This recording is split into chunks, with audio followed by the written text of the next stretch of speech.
So as you can see, the power is out behind me, but I'm going to still do this video. So why are narcissists so easily manipulated, even more than the average person? First and foremost, we know these people do not grow. We know they stay stagnant. We know that they do not have a developed frontal lobe. If something doesn't grow, if something doesn't change, what does that make it? It makes it predictable. Narcissists are super predictable, and they have patterns, and many not just psychologists, many people out there have figured out their patterns and have helped other people recognize these so we can spot narcissists quicker. All right, quicker and faster. So, not to get on a tangent, but I think that these people are put in our lives because we are supposed to learn their patterns and it's supposed to aid in our evolution. I believe that. Scientifically, I believe that. Outside of a scientific sense, I just think these people are stupid. But, anyway, I know that it's different. A male narcissist is different than a female narcissist. We know that, right? Men and women are very different. But the reason why these people, in general, as a whole, are so easily manipulated is because they operate out of the back of their brain, out of their amygdala, out of their animalistic nature, because they really have not created or developed their frontal lobe. Obviously, we know that's connection. That's what makes us human. That's what makes us care. And they don't really have a lot of humanity. Obviously, it's a spectrum. There are people who are worse than others, but they do not have their humanity. Well, I believe if these people really cannot tap into their frontal lobe at all, there's no way another person outside of them can make them care. That's not what I would suggest anybody to do, actually. If you come in contact with any of these people, I would just say, don't bother. But okay, we're in the real world. You have to work with these people. You have to see these people. You interact with these people. You have to have some sort of interaction with them, right? There's sometimes just no way around it. I would say the biggest example I can give you is, let's say you have a family member. Can't get rid of a family member, can you? Especially if you're younger. You can't just move out and go away, and you can't get rid of that family member quickly, and you can't be out of sight. You've got to stay home. What do? How do you get this person to soften up? How do you get them to be malleable, in a sense? Well, if they want to be in their animalistic nature, keep them there. So if they are let's say you have a narcissistic mother. Deep down inside, she has the primal instinct to take care of you as a mother, right? Really? And I know people immediately are going to argue, no, narcissistic people don't have this instinct. They don't have, it's not developed. Okay, in my opinion, and I have yet to prove this as a fact, but I know it to be true from observing people, primal instincts are not to be developed. They are something we are born with. Now, choices we make in life, like, oh, I want to care for this person. I want to care for my child. Those wants and desires have to be developed. But automatically, every woman is born with a maternal instinct. I believe that. Every man is born with a paternal instinct. I mean, that's just the way it is. So that's, yeah. Really, all you have to do is trigger that. Find a way to trigger it, because their natural instinct as a narcissist is to... Okay, I want to clear something up right here. I say their natural instinct as a narcissist. So there is a huge difference, and I can't believe I forgot to say this, between a narcissist instinct and a human instinct. And what we're trying to trigger is their human instincts here, because I honestly believe that these people are animals.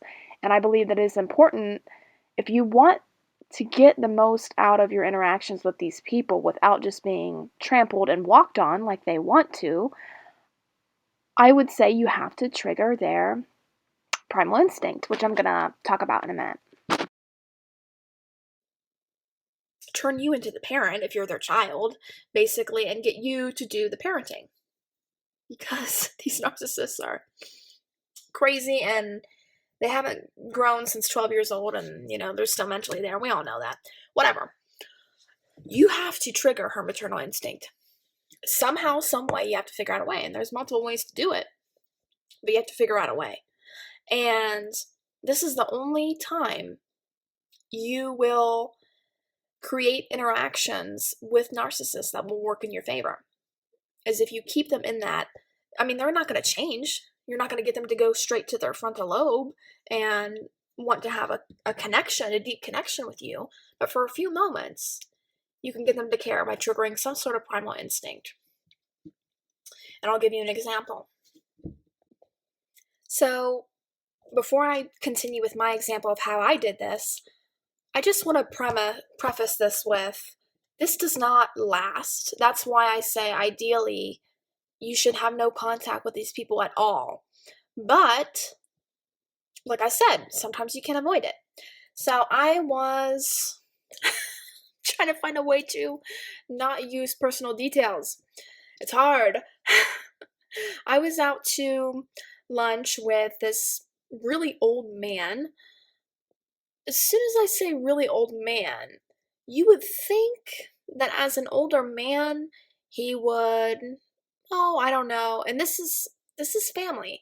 Oh, I don't know, serve as a mentor for me, or guide me in my life for some way, or help me solve some problems I've been having. Oh no, no. I was put immediately by this older man who's 4 times my age, family member, straight into the parental role.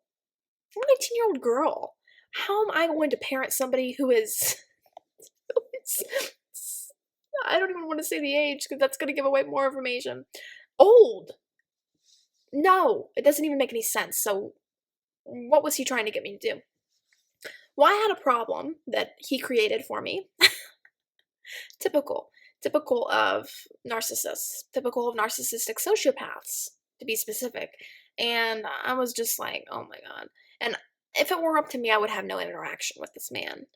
Absolutely none. But it's not up to me. Well, it is actually. But I had to interact with him for this one occasion because I was going to discuss something with him. We were figuring something out. So he tries to get me to mediate between him and this other person, again in the parental role, to solve what do I want to say again without giving away details, to solve a problem that I have. Okay, so as somebody who is a lot older than me and should be taking care of me, what instinct do you think I should trigger in him, knowing that he's naturally, as a narcissist, animalistic? Fatherly instinct, the paternal instinct. So immediately, boom, hit the jugular. I'm going to trigger his fatherly instinct. So what did I say when he wanted me to solve this problem between him and somebody else? What did I say when he wanted me to be the mediator? Again, I said, okay, but what if that doesn't work out? And this is where being vulnerable comes in. I had to drop I've had to do this several times in my life, drop the ego and state how I'm feeling and state that I need help. I said, well, what if this doesn't work out? I still need help. Just like I did in my how to innocently seduce thing. I said, you kind of have to be a little bit vulnerable. I just had the absolute worst time trying to pronounce that word. At the end of the day, what if I can't do that? What if I can't mediate between the two of you? I'm still stuck. Help me. Help me, please. So by me being open and saying, please help me, that triggered something inside of him just for a little bit. Like I said, with narcissists, it doesn't last for long.